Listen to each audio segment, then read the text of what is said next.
solve for p. And we have the absolute value of p minus 12 plus 4 is less than 14. So let's just do this one step at a time. The first thing we want to do is we really just want to isolate the part that has the absolute value. So to do that, we can just get rid of this positive 4 here. We can do that by subtracting 4 from both sides of the inequality.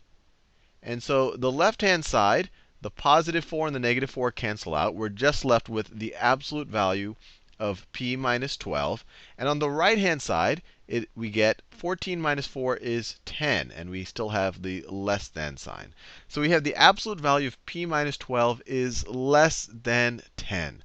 So let's just think about it a little bit. If I were to tell you that the absolute value of x is less than 10, what does that mean? That means that the distance from x to 0 has to be less than 10. So if I were to draw a number line,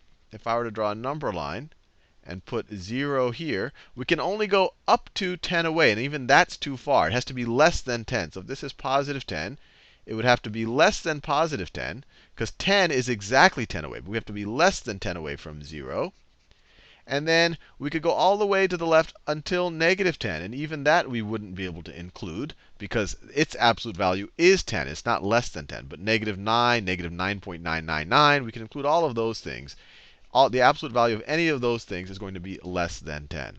So another way to write this absolute value inequality is that x could be greater than negative 10. X could be greater than negative 10. And x needs to be less than 10. Or we could write this as x is between. So negative 10 is kind of the bottom boundary. And we're not going to include it. X is going to be greater than that, and it is less than 10. So this is another way to write the absolute value of x is less than 10, is essentially saying that x has to be between negative 10 and 10, and it can't be either negative 10 or 10. There's no equal sign here. So the same exact logic, instead of an x, we have a p minus 12 here. So we can write the absolute value of p minus 12 is less than 10, is saying that negative 10 is less than p minus 12, which is less than 10. And we can just solve this compound inequality all at once by isolating the p in the middle. And the best way to isolate the p in the middle, we want to get rid of this negative 12. So let's add 12 to all three sections of this compound inequality. And so we get negative 10 plus 12 is positive 2. And then is less than p minus 12 plus 12 is just p.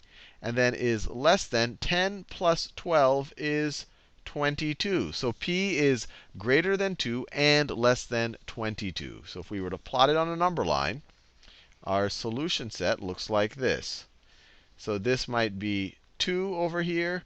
This might be 22 over here. Maybe 0 is sitting right over here. P is greater than 2.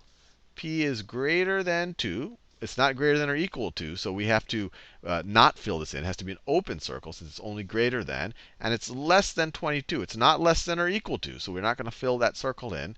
And it's everything in between. And we can verify it for ourselves. Let's try a value that might work out well. Well, 12 is in between these two numbers. It's in our magenta region right here. So let's try p is equal to 12. So if you have 12 minus 12, so it's the absolute value of 12 minus 12 plus 4, which should be less than 14. So this is 0 plus 4, which needs to be less than 14. And 4 is definitely less than 14. So 12 worked. 0 shouldn't work. Let's try 0. 0 minus 12. So it's the absolute value of 0. I want to do this in a different color. It is the absolute value of 0 minus 12 plus 4. This should not be less than 14. This should not work. So we get the absolute value of negative 12 plus 4 should not be less than 14.